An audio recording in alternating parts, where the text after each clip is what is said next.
lot slower than Grand Theft Auto 5, and the roads that you travel are a lot more winding and complex, which make it harder to get from point A to point B. On the other hand, RDR2 is significantly bigger than the original Red Dead. Another reason the game is so big is that it actually includes sections of the original game in it. It's pretty much two game worlds stuck together, with only the Mexico portion of the map left out of the sequel. Red Dead Redemption 2 takes place in 5 states with a ton of visual variety between them. There's New Austin, the area that covers the first chapter of the original game and is a dusty desert. West Elizabeth, that contains the city of Blackwater and a lot of rolling plains. New Hanover, which is a sort of heartlands area with green grass and rolling hills. Lemoyne, which has the biggest city in the game and a lot of murky swamps. And finally, Ambarino, which has almost all snowy mountains and high hills. Fast travel is also really limited in the game, so a lot of the travel can't be avoided, and on top of the impressive visual variety to each area, it just feels enormous. Even if it isn't actually as big as a lot of other games, it's just a massive game, for sure, but in terms of game size, it's actually the smallest on this list by a pretty big margin. We are not saying this game is small, just that everything else here is even bigger. At number 9 is Cyberpunk 2077, which is between 100 and 110 square kilometers, or 39 to 42 square miles. Yeah, for a game that mostly takes place in a single city and some small areas outside of it, this game is surprisingly big. It is interesting, though, because in comparison to RDR2, it feels way smaller, even if the actual square miles are bigger. Of course, a big part of that is that you have a car to roll around in.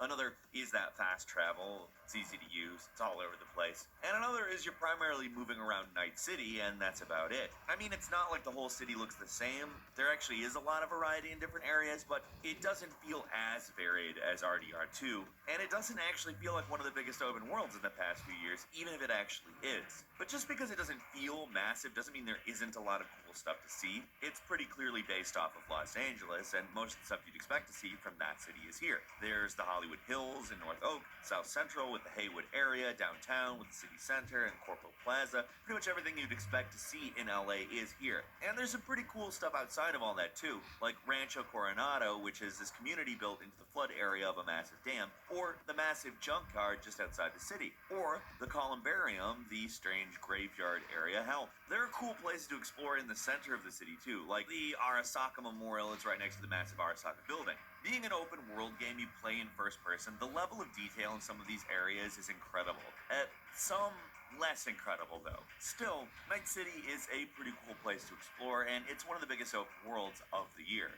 And number 8 is Assassin's Creed Valhalla, which is 140 square kilometers or 54 square miles. It feels like Assassin's Creed games just keep getting bigger and bigger, and Valhalla's map definitely not an exception. It's huge, and it's actually even bigger than it first appears. Sure, you don't have access to all of England. There's more like a large chunk of the southeast part of the island, but what is there is a lot. Because they're not trying to slam the entire country onto the map, the actual scale of things feels more realistic than in past games, though it is obviously still very compressed compared to the real world. What's wild about this game, though, is just how much more of it there is. It's not just England and a small portion of Norway, there's also 2 mythical locations to explore, with Asgard and Jotunheim. And on top of that, there's Vinland, aka the American continent. That is a separate area for you to explore later in the game. It's huge, and on top of being a beautiful game, a lot of the time there's a decent amount of visual variety. A lot of England looks relatively the same, but compare the cliffs of Dover to the autumn forests of Lincolnshire, and you'll see how different the areas are at least trying to be. It's also a game with easy fast travel that still feels huge. Like, it would be big enough just with England, but there's 4 other areas on top of it. It's almost excessive. At number 7 is Forza Horizon 4, which is 134 square kilometers or 52 square miles. This is the first open world racing game on the list. It should come as no surprise that it's big. It's a game where the only thing you do is drive, so you'd think there would be a lot of roads to drive on, and there should be. It's set mostly in the English countryside, so the game doesn't have a ton of visual variety to different parts of the map, but what it does have is a season system where the changing conditions can affect the actual road, and the effects are actually really cool. It's still mostly an arcade racing experience, but dealing with rain-slicked roads or heavy snow can still significantly affect your driving ability, and it's not all like it's just farmland either. There's places like Edinburgh and the Horizon Festival grounds to mix things up. On top of that, the game's just really good looking racing in general. When it comes to open world racing games, it's not the biggest world out there, but it's definitely one of the better ones. And to be frank, like racing games always have incredible graphics. Forza Horizon 4 does not break that trend.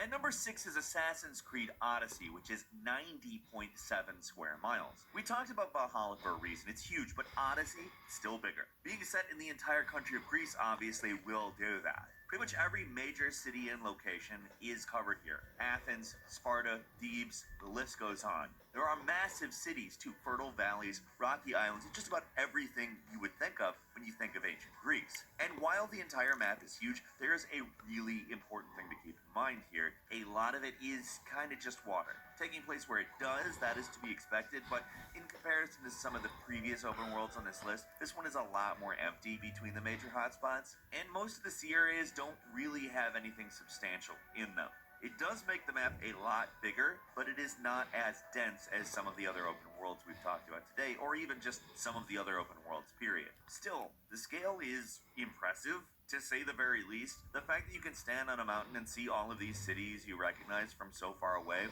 is beyond cool, and honestly, it's probably one of the best vistas in a game, period. And number 5 is Just Cause 4, which is 395.2 square miles. Yeah, the biggest open world is over 300 square miles bigger than the last. Just Cause kind of pride themselves on being huge, and the most recent entry is absolutely no exception. Sure, they're not nearly as dense as other open world games, but with the crazy movement powers you get, they're some of the most fun games to just screw around in. Getting around in this game is an absolute cinch. You've got 3 main tools, a grappling hook, a parachute, and a wingsuit. Using these 3 tools in tandem, you can basically be Superman. So you never have to touch the ground if you don't want to, and you can zip around the world at lightning speed. This time the events of the game take place on the island of Solus, which has 4 distinct climates. There's jungles in the east, plains in the south, desert in the west, and massive snowy mountains at the center. With these areas, what you see is basically what you get. There's the relatively small capital area, a metric ton of military bases for you to destroy, and a whole lot of open country. Honestly, it's pretty empty, but it's also kind of the appeal of these games, just the massive scale and, like I said, your ability to get around so easily. Compared to other open world games, there is not a ton to discover. It's all about enemy bases and taking in the sights, and it's definitely not the best game on this list, but it is fun for what it is, and for what it is, you get a... Hast du dich nie gefragt, was uns noch da draußen erwartet? Es warten Wunder.